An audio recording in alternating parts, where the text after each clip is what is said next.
Hello, nonfiction and STEM fans. This is Kirsten Larson, the author of Woodwire Wings, and coming in September, A True Wonder, illustrated by Katie Wu. And today I'm here with another nonfiction or STEM book review.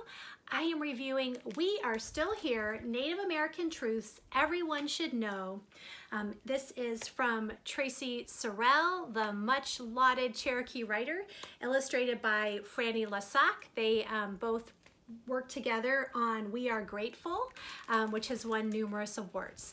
So one thing I find fascinating about this book is that there's kind of a fictional narrative that mostly plays out in the illustrations and frames this book. So you can see that starting even on the title page, where all these people are going to this school, and it's Indigenous Peoples Day, and there are going to be presentations.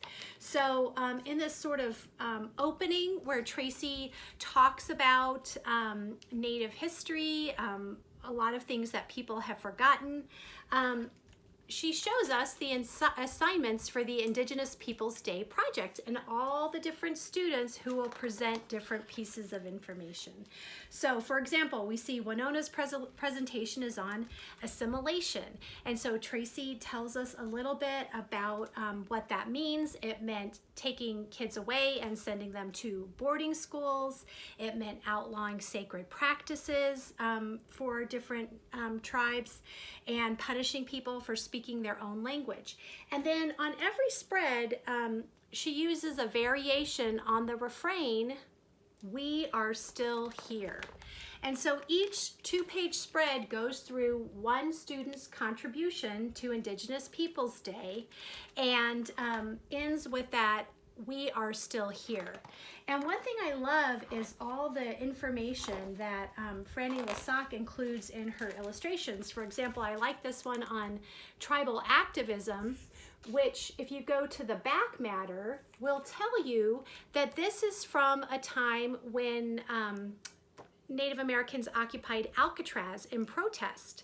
And I've been to Alcatraz and read about some of the history of this.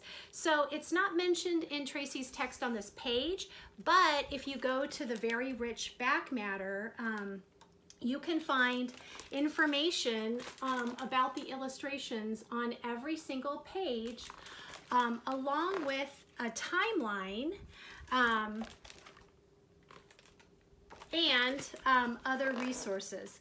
So, you know, as we come to a point in our country where we recognize all that was done to Indigenous peoples in America when white people came from Europe, and we start to honor all that they lost when the white man arrived. This is a really good book for bringing some of that historical information into your classroom, and I highly recommend We Are Still Here by Traci Sorell, illustrated by Frane Lessac.